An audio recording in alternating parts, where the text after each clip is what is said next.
भाइयों, आशा करता हूँ कि आप सब स्वस्थ हैं। मैं आपका फिर से एक बार स्वागत करता हूँ द इंटेलेक्चुअल में।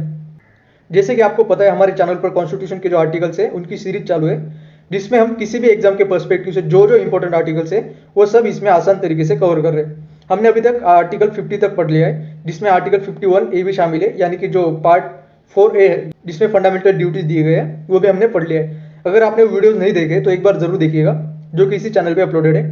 पर आपकी एग्जाम जो है वो ऑब्जेक्टिव बेस पे होगी, ना कि रिटर्न बेस पे। तो मैं आज आपके लिए लेकर आया हूँ इंडियन कॉन्स्टिट्यूशन के 10 एमसीक्यू। ये एमसीक्यू की एक सीरीज होगी जिसके हर हफ्ते 2 वीडियोज आएंगे। देखिए, हमारे आर्टिकल्स तो पढ़ाने चालू ही रहेंगे, मगर आपकी रिवीजन और एग्जाम ओरिएंटेड होने की वजह से एमसीक्यू की सीरीज भी कंटिन्यू रहेगी। इसमें हम पॉलिटिक्स इस सब्जेक्ट्स के जितने भी एमसीक्यूज होंगे उन सब के एक एक वीडियो में रिवीजन करेंगे। इससे क्या होगा, देखिए, एक साइड आप मेरे वीडियो से आर्टिकल्स पढ़ेंगे और दूसरी ओर जो सीरीज होगी उसमें से जो क्वेश्चंस आएंगे उनके आंसर भी आप आसानी से दे पाएंगे। इससे क्या होगा कि आपका कॉन्फिडेंस भी बढ़ेगा और आपको अच्छे से क्वेश्चन भी याद रह जाएंगे। तो चलिए शुरू करते हैं आज के 10 एमसीक्यू से, जिसमें मैं आपको एक्सप्लेन भी करूंगा। आपको बस पेन और कॉपी लेकर शांति से बैठ जाना है और जो भी मैं पॉइंट एक्सप्लेन करूंगा वो अपनी कॉपी में लिख लेना है। चलिए देखते हैं क्वेश्चन नंबर 1 से। What is question number 1? Constitution of India guarantees which of the following to the states of India? यानी कि भारत की राज्य घटना ने राज्यों को किसका आश्वासन दिया है?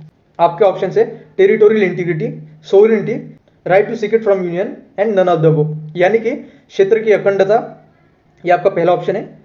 दूसरा ऑप्शन क्या है? संप्रभुत्व, यानी कि अधिपत्य, या आप इसे सर्वोच्च सत्ता भी कह सकते हैं। तीसरा ऑप्शन है right to seek it from union, यानी कि संघ से अलग होने का आश्वासन। और आखिरी है नन ऑफ द अबव, इसमें से कोई नहीं। अगर आपको सही आंसर पता है तो वीडियो पॉज कीजिए और कमेंट बॉक्स में जल्दी से बताइए इसका सही आंसर क्या है। इससे क्या होगा कि आपका कमेंट में लिखा हुआ आंसर और अभी मैं जो बताऊंगा वो आंसर मैच हो तो आपका कॉन्फिडेंस बढ़ेगा। आशा करता हूं कि आपने कमेंट में लिख दिया अपना आंसर। चलिए देखते क्या है इसका सही उत्तर। तो इसका सही उत्तर है ऑप्शन डी, यानी कि नन ऑफ द अबव, यानी कि इनमें से कोई भी नहीं है। देखिए, अगर आपने इस चैनल पे मेरा पहला वीडियो देखा होगा तो आपको पता चलेगा, उसमें मैंने बताया था आर्टिकल 2 और आर्टिकल 3 के बारे में, जिसके तहत केंद्र को ये पूरा हक है कि वो किसी भी राज्य या केंद्र शासित प्रदेश का नाम, बाउंड्री बदलने तथा नई स्टेट बनाने का अधिकार है।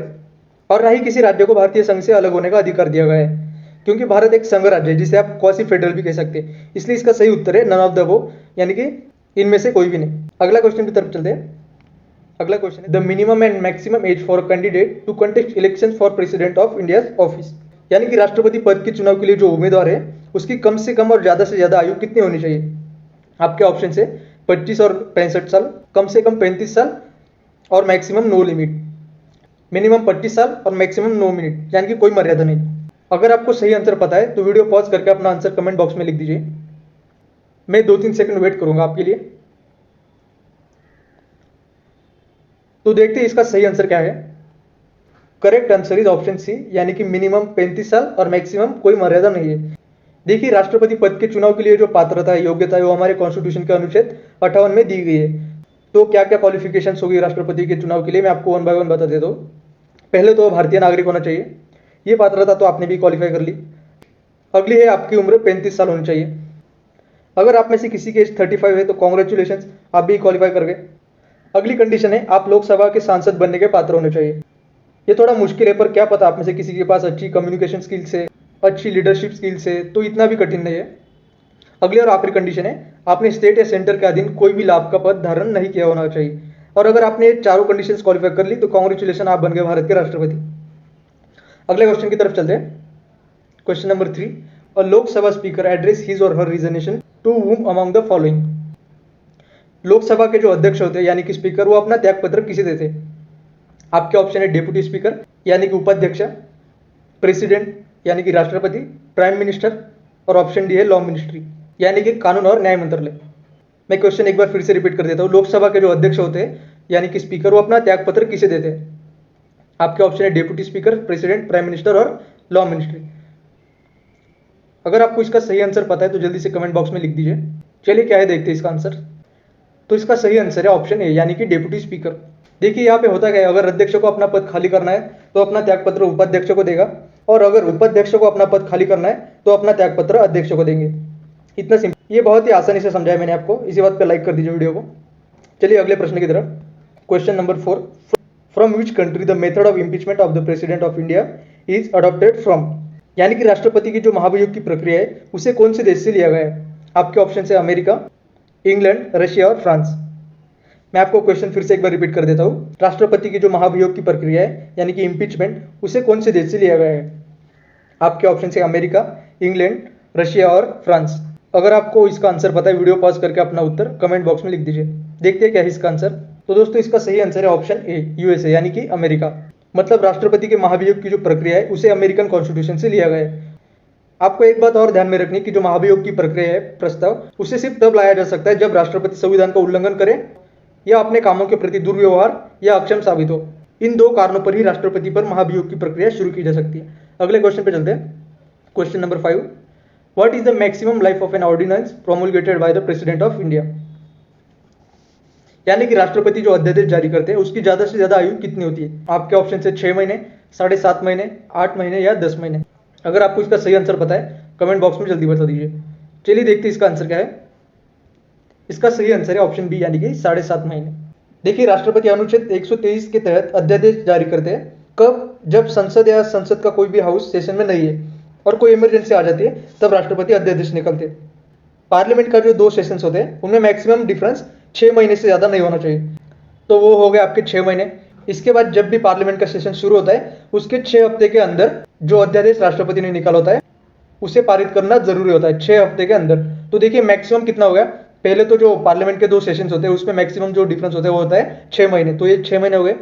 उसके बाद पार्लियामेंट का सेशन चालू होने के 6 हफ्ते के अंदर उसे संसद ने मंजूर कर देना चाहिए। तो 6 महीने और 6 हफ्ते यानी कितने हो गए? टोटली रफली 7.5 महीने हो जाते। आशा करता हूं कि आप ये क्वेश्चन का आंसर समझ गए होंगे। अगले क्वेश्चन की तरफ चलते हैं। Question number 6, who among the following can suspend the fundamental rights? यानी कि जो मौलिक अधिकार होते हैं उन्हें कौन निलंबित कर सकता है? आपके ऑप्शन है संसद, राष्ट्रपति, प्रधानमंत्री या सर्वोच्च न्यायालय। मैं आपको क्वेश्चन फिर से एक बार रिपीट कर देता हूं। मौलिक अधिकारों को कौन निलंबित कर सकता है? आपके ऑप्शन है संसद, राष्ट्रपति, प्रधानमंत्री और सर्वोच्च न्यायालय। तो अगर आपको इसका सही आंसर पता होगा तो कमेंट बॉक्स में वीडियो पॉज करके लिख दीजिए। चलिए देखते हैं इसका आंसर क्या है। इसका आंसर है ऑप्शन बी यानी कि प्रेसिडेंट। देखिए फंडामेंटल राइट्स को बस नेशनल इमरजेंसी के टाइम पे निलंबित किया जा सकता है, जिसका अधिकार सिर्फ राष्ट्रपति होता है और यहाँ पर भी राष्ट्रपति को संसद का अप्रूवल चाहिए होगा। देखिए इमरजेंसी में राष्ट्रपति आपके सभी मौलिक अधिकारों को निलंबित कर सकता है, यहाँ तक कि आर्टिकल 19 तक राष्ट्रपति निलंबित कर सकते हैं, जो कि इमरजेंसी लागू होने के बाद अपने आप ऑटोमेटिकली सस्पेंड हो जाता है। बट एज एन एक्सेप्शन राष्ट्रपति आर्टिकल 20 और आर्टिकल 21 को सस्पेंड नहीं कर सकते। आर्टिकल 20 क्या है? अगर आपने अपराध किया है तभी आपको गिरफ्तार किया जाएगा, ऐसे ही नहीं। और आर्टिकल 21 में protection of life and personal liberty. तो इसका सही आंसर होगा प्रेसिडेंट। बस प्रेसिडेंट जो फंडामेंटल राइट्स है उनको निलंबित कर सकता है। अगले क्वेश्चन की तरफ चलते हैं। Question number 7, 73rd amendment of the constitution of India is related to which among the following? यानी कि जो 73rd अमेंडमेंट है, संशोधन है, ये किससे संबंधित है? आपके ऑप्शन से बस्तियों के बारे में, पंचायत के बारे में, नगर पालिका के बारे में और जिला बोर्ड के बारे में। आपको क्वेश्चन फिर से एक बार रिपीट कर देता हूँ। जो 73rd अमेंडमेंट है राज्य घटना, ये संशोधन किससे संबंधित है? आपके ऑप्शन है बस्तियों के बारे में, पंचायत के बारे में, नगर पालिका या जिला बोर्ड के बारे में। अगर आपको इसका सही आंसर पता है तो जल्दी से कमेंट बॉक्स में लिख दीजिए वीडियो पॉज करके। चलिए देखते हैं इसका सही आंसर क्या है। इसका सही आंसर है ऑप्शन बी यानी कि पंचायत। देखिए ये जो 73rd अमेंडमेंट आया था वो 1902 में किया गया था, जिसके तहत पंचायत राज का गठन किया गया था, जो था 3 स्तरों पर। पहला गांव यानी कि विलेज, दूसरा था तहसील जिसे आप तालुका भी कहते हैं, और तीसरा था जिला परिषद। इसलिए option B is the correct answer. अगले सवाल पे चलते हैं। Question number 8, in which year Uttaranchal was renamed as Uttarakhand? यानी कि उत्तरांचल का नामांतरण जो है वो उत्तराखंड कब किया गया? आपके ऑप्शन से 2004, 2005, 2006, 2007। मैं आपको क्वेश्चन फिर से एक बार रिपीट कर देता हूँ। उत्तरांचल जो स्टेट है अभी का, उसका नाम उत्तराखंड कब चेंज किया गया? अगर आपको इसका सही आंसर पता है तो जल्दी से कमेंट बॉक्स में लिख दीजिए वीडियो पॉज करके। चलिए देखते हैं इसका सही आंसर क्या है। तो देखिए दोस्तों इसका सही आंसर है ऑप्शन डी यानी कि 2007। देखिए उत्तरांचल जो है भारत का 27वां राज्य है, 27th स्टेट ऑफ इंडिया, जिसे कि उत्तर प्रदेश से 9 नवंबर 2000 में अलग किया गया था और जनवरी 2007 में इसका नामांतरण करके उत्तराखंड किया गया था। अगले क्वेश्चन पे चलते हैं। Question number 9, the Supreme Court would issue a writ of nature of habeas corpus generally when there is a violation of rights given by which article? यानी कि किस मौलिक अधिकार के उल्लंघन होने पर सुप्रीम कोर्ट हिबस कॉर्पस यानी बंदी प्रत्यक्षीकरण की जो रिट है वो जारी करेगा? आपके ऑप्शन है आर्टिकल 14, आर्टिकल 15, आर्टिकल 9 और आर्टिकल 21। क्वेश्चन में एक बार फिर से रिपीट कर देता हूँ। किस मौलिक अधिकार के उल्लंघन होने पर सुप्रीम कोर्ट हिबस कॉर्पस यानी बंदी प्रत्यक्षीकरण की रिट जारी करेगा? अगर आपको इसका सही आंसर पता है तो जल्दी से कमेंट बॉक्स में लिख दीजिए। चलिए देखते हैं इसका सही आंसर क्या है। तो इसका सही आंसर है ऑप्शन डी, यानी कि आर्टिकल 21। आर्टिकल 21 क्या कहता है? अगर आपने मेरा पिछला वाला वीडियो देखा होगा तो आपको याद आ जाएगा। आर्टिकल 21 कहता है कि किसी भी व्यक्ति को विधि द्वारा स्थापित प्रक्रिया के अतिरिक्त उसके जीवन और वैयक्तिक स्वतंत्रता के अधिकार से वंचित नहीं किया जा सकता है। और बंदी प्रत्यक्षीकरण का क्या मतलब होता है? कोर्ट ये रीट तब जारी करता है जब किसी व्यक्ति को अनलॉफुली अरेस्ट किया जाता है, तो हिबस कॉर्पस द्वारा किसी गैर कानूनी कारणों से गिरफ्तार व्यक्ति को रिहाई मिल सकती है। चलिए अगले और आखिरी क्वेश्चन की तरफ चलते हैं। Question number 10, which of the following articles in part 3 of the constitution are related to right to freedom of religion? यानी कि कॉन्स्टिट्यूशन के पार्ट 3 में दिए गए आर्टिकल में से कौन सा आर्टिकल धर्म की स्वतंत्रता से संबंधित है? आपके ऑप्शन से article 16 to 19, article 19 to 22, article 23 and 24, article 25 to article 28। Question फिर से एक बार रिपीट कर देता हूँ। कॉन्स्टिट्यूशन के पार्ट 3 में दिए गए आर्टिकल में से कौन सा आर्टिकल धर्म की स्वतंत्रता से संबंधित है? अगर आपको इसका सही आंसर पता है तो जल्दी से कमेंट बॉक्स में इसका आंसर लिख दीजिए। चलिए इसका आंसर देखते हैं। क्या है इसका आंसर? ऑप्शन डी, यानी कि आर्टिकल 25 टू आर्टिकल 28।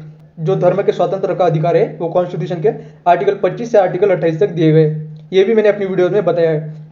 अगर आप इस चैनल पे अपलोडेड सभी वीडियोस देखते हैं तो मैं आपको गारंटेड बताता हूँ कि आप किसी भी कॉम्पिटिटिव एग्जाम के प्रश्न हल कर सकते हैं। तो दोस्तों ये थे आज के 10 क्वेश्चन। आशा करता हूँ कि आप सभी क्वेश्चंस और उनके आंसर को अच्छे से समझ गए होंगे। मिलते हैं नए वीडियो में। जय हिंद।